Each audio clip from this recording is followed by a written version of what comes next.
শবে বরাতে আমাদের জন্য করণীয় কি কি কি কাজ করব। এ শবে বরাতের ইবাদত সম্পর্কে নবীজি বলছেন, ইদা কানা লাইলাতুন নিসফি মিন শাবান ফাকুমু লাইলাহা ওয়া সুমু নাহারাহা। নবী করিম সাল্লাল্লাহু আলাইহি ওয়াসাল্লাম বলেন, ইদা কানা লাইলাতুন নিসফি মিন শাবান, যখন শাবান মাসের মধ্য রজনী তোমাদের সামনে আসবে, ফাকুমু লাইলাহা, রাত্রি জাগরণ করো, অসুমু নাহারাহা, পরের দিন তোমরা রোজা রাখো। যখন লাইলাতুন নিসফি মিন শাবান আসবে, অর্থাৎ শাবান মাসের মধ্য রজনী আসবে, শবে বরাত যখন আসবে, রাত্রি জাগরণ করো আর পরের দিন রোজা রাখো। রাত্রি জাগরণ করব, রাত্রি জেগে কি করব? রাত্রি জেগে যে কাজগুলো আমরা করব, যারা কোরআন তেলাওয়াত করতে জানি কোরআন তেলাওয়াত করব। কিছু সময় কোরআন তেলাওয়াত করলেন, কিছু সময় নামাজ আদায় করলেন, কিছু সময় তাওবা ইস্তেগফার পড়লেন, কিছু সময় জিকির আজকার করলেন। এইভাবে বিভিন্ন ইবাদতের মাধ্যমে আমরা এই রাতটাকে অতিবাহিত করব, দিয়ে ফজরের আগ মুহূর্তে ঘুমিয়ে যাব।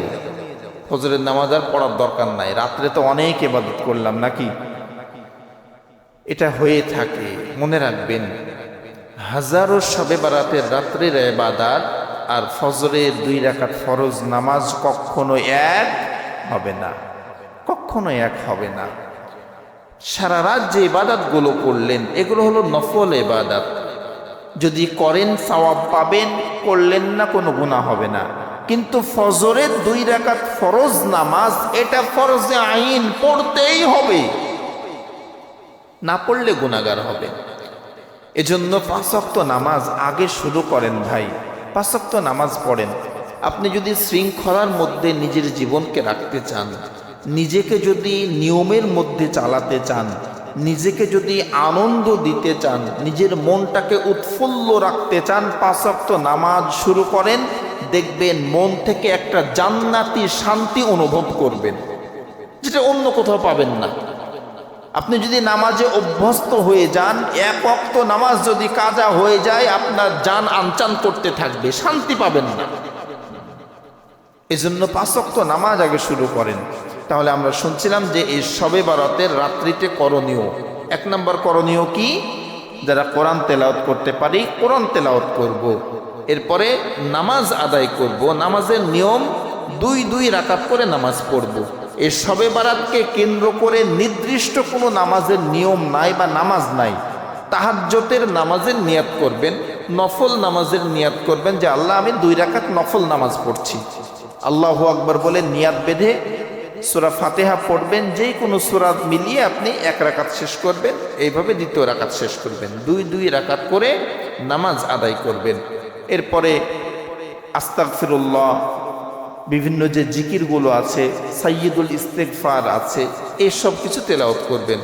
সুবহানাল্লাহ, আলহামদুলিল্লাহ, আল্লাহু আকবার, এই জিকিরগুলো করবেন। আর আরেকটি ইবাদত পাওয়া যায় যেটি হযরতে আয়েশা সিদ্দিকা বর্ণনা করলেন তিরমিজি শরীফের 739 নম্বর হাদিসে, যে নবীজিকে আয়েশা সিদ্দিকা খুঁজছিলেন, পেলেন না, যে দেখলেন যে জান্নাতুল বাকি কবরস্থানে কবর জিয়ারত করছেন।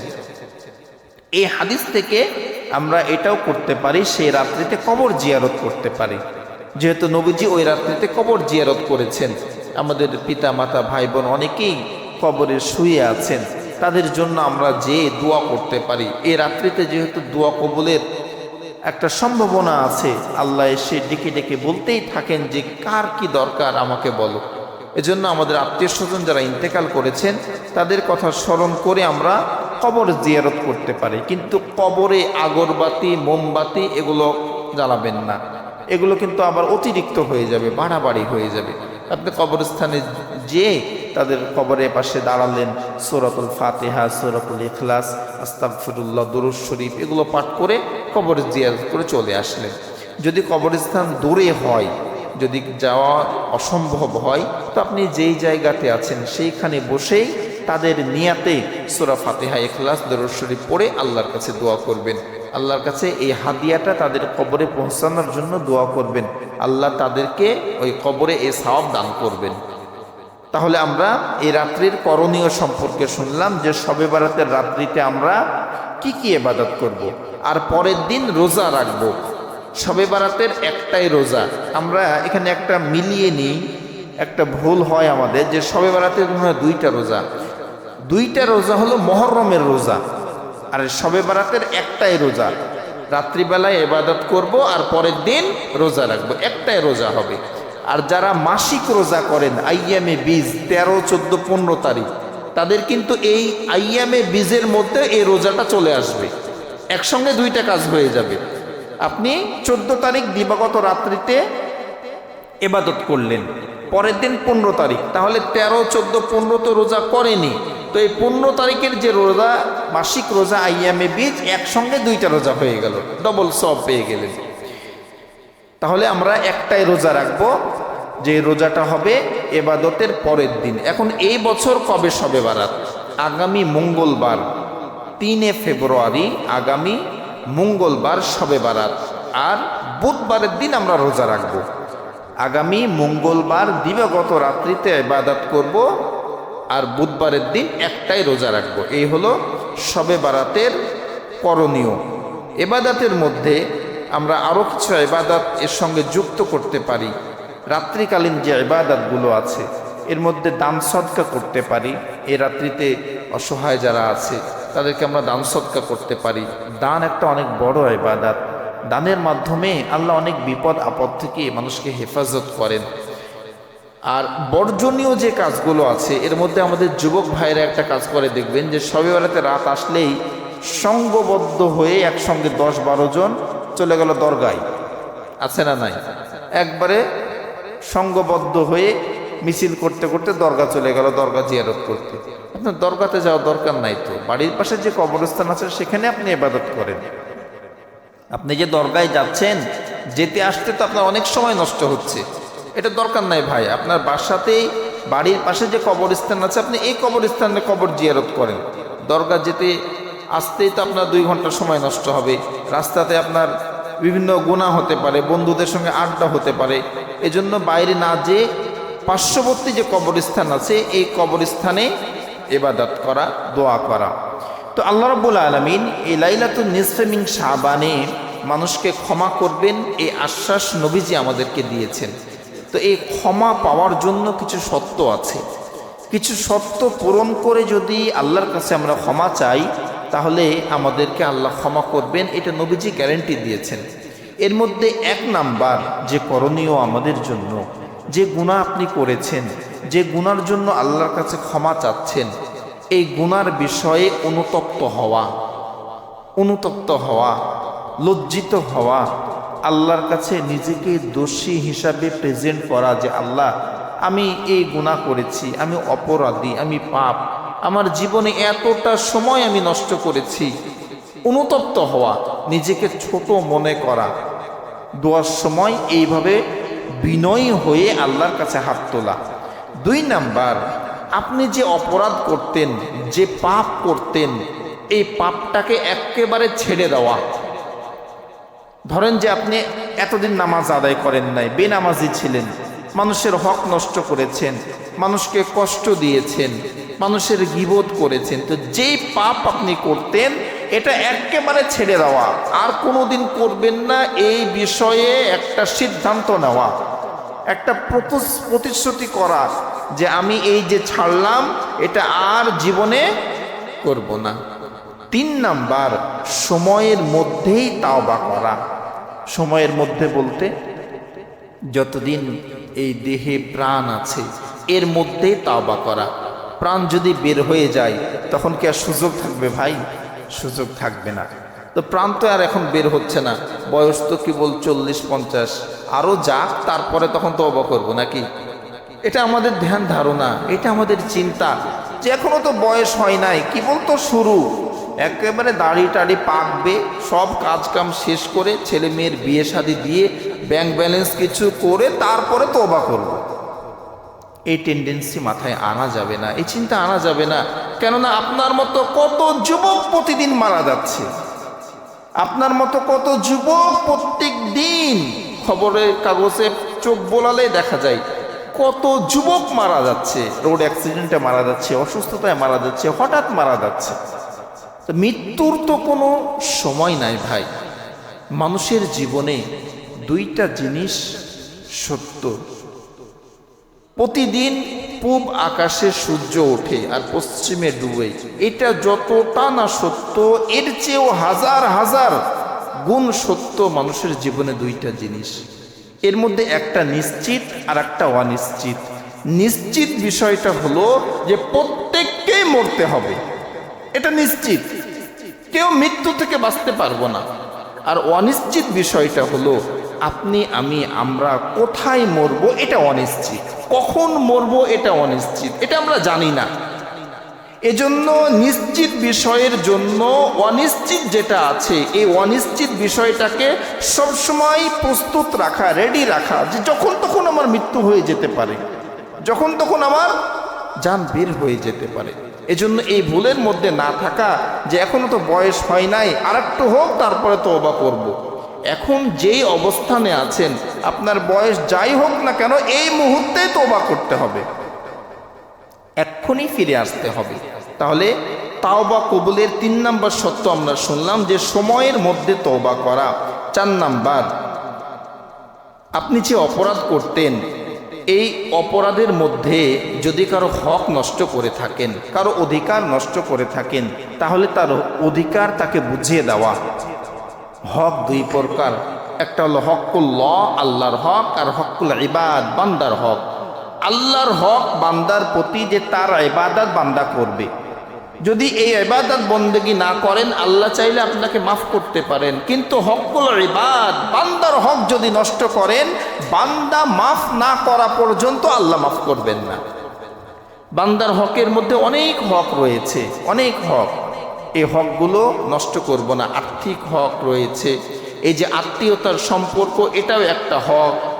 এরপরে কেউ আপনাকে একটা কথা বলল যে এই কথাটা তোমাকে বললাম, কাউকে বলো না, আপনি বলে দিলেন, তার হক নষ্ট করলেন। আপনি একজনের গীবত আরেকজনের কাছে করলেন, তার হক নষ্ট করলেন। এজন্য এই হক যাদের নষ্ট করেছেন, যাদের অধিকার ক্ষুণ্ণ করেছেন, তাদের কাছে আগে মাফ চাওয়া। যদি কারো 10 টাকা মেরে খান, তাহলে ওটা তাকে বুঝিয়ে দেওয়া। যদি কাউকে কোনোদিন কষ্ট দেন, কথার মাধ্যমে, হাতের মাধ্যমে বা ষড়যন্ত্র করে, যেইভাবেই করেন না কেন, আগে যে তার কাছে ক্ষমা চাওয়া, যে ভাই অমুক দিন আমি এই অন্যায়টা করেছিলাম, তোমার প্রতি এই জুলুম করেছিলাম, তুমি আল্লাহর রাস্তায় আমাকে মাফ করে দাও। এটা কিন্তু খুব কঠিন, এটা করা খুব কঠিন। যদি আপনি এটা নিজেকে করাতে পারেন, যদি এই কাজটা আপনি নিজেকে করাতে পারেন, তখন বুঝবেন যে আপনি ভালোর পথে যাচ্ছেন। কারো কাছে ক্ষমা চাওয়া, অপরাধ করেছেন, কারো হক নষ্ট করেছেন, তার কাছে যে ক্ষমা চাইবেন, এটা খুবই কঠিন কাজ। যদি নিজেকে এটা করাতে পারেন, বুঝে নেবেন যে আল্লাহ হেদায়েতের জন্য আপনাকে কবুল করছে, বুঝতে পারবেন। এটা খুবই কঠিন, কারণ একজনের কাছে নত হবেন, যে ভুল স্বীকার করবেন, 10,000 5,000 টাকা মেরে খেয়েছেন, ওটা ফেরত দিবেন, এটা কঠিন না? খুব কঠিন কাজ। যদি এটা করতে পারেন, তাহলে বুঝবেন যে আল্লাহ হেদায়েতের রাস্তা আপনার জন্য খুলছেন, আপনাকে ভালোর দিকে, ইহদিনাস সিরাতাল মুস্তাকিমের জন্য আল্লাহ কবুল করছেন। তাহলে মানুষের অধিকার যদি নষ্ট করে থাকেন, তার অধিকার তাকে বুঝিয়ে দিতে হবে। 5 নাম্বার, আপনি যে অপরাধ করতেন, এই বিষয়ে স্বীকার করা, নিজেকে অপরাধী বলে আল্লাহর কাছে স্বীকার করা যে আল্লাহ আমি অপরাধী, আমি অপরাধ করেছি, তুমি আমাকে ক্ষমা করো। আগে স্বীকার করা, আল্লাহকে বলা যে আমি অপরাধী। আর 6 নাম্বার, তাওবা করা, ইস্তেগফার করা। ইস্তেগফার মানে ফিরে আসা, যে অপরাধ করেছি আর করব না। তাওবা ইস্তেগফারের মাধ্যমে আল্লাহর কাছে ক্ষমা চাওয়া। আল্লাহ যেহেতু ওয়াদা করেছেন যে এই রাত্রিটা আল্লাহ ক্ষমা করবেন, বেশি বেশি আল্লাহর কাছে ক্ষমা চাওয়া। ভাই, আমরা কতই না অপরাধ করেছি, অনেক বড় বড় পাপীকে আল্লাহ মাফ করেছেন, অনেক বড় বড় অপরাধীকে আল্লাহ মাফ করেছেন। তো ছোট্ট একটা এক্সাম্পল দিয়ে শেষ করছি।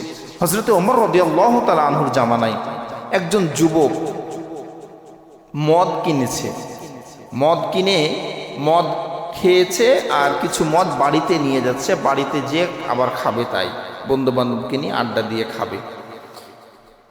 তো রাস্তা দিয়ে যাচ্ছেন, শীতের রাত, ওমর রাদিয়াল্লাহু তাআলা আনহুকে যুবক দেখে মদের বোতলটা বগলের তলে দেবে নিয়েছেন, লুকিয়ে নিয়েছেন।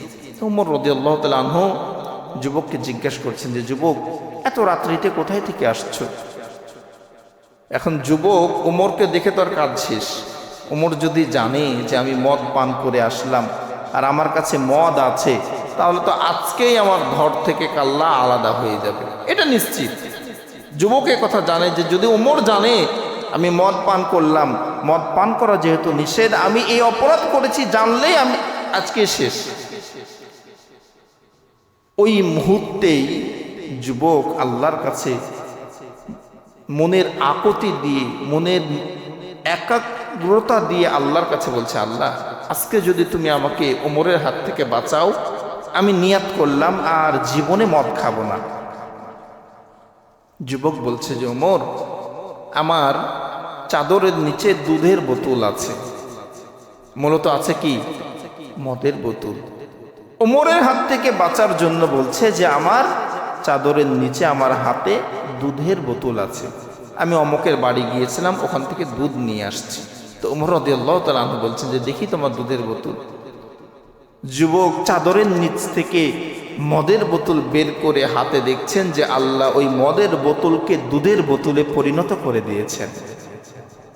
মুহূর্তের মধ্যে তওবার যে কত ক্ষমতা, মুহূর্তের মধ্যে আল্লাহ রাব্বুল আলামিন মদের বোতলকে দুধের বোতলে পরিণত করেছেন।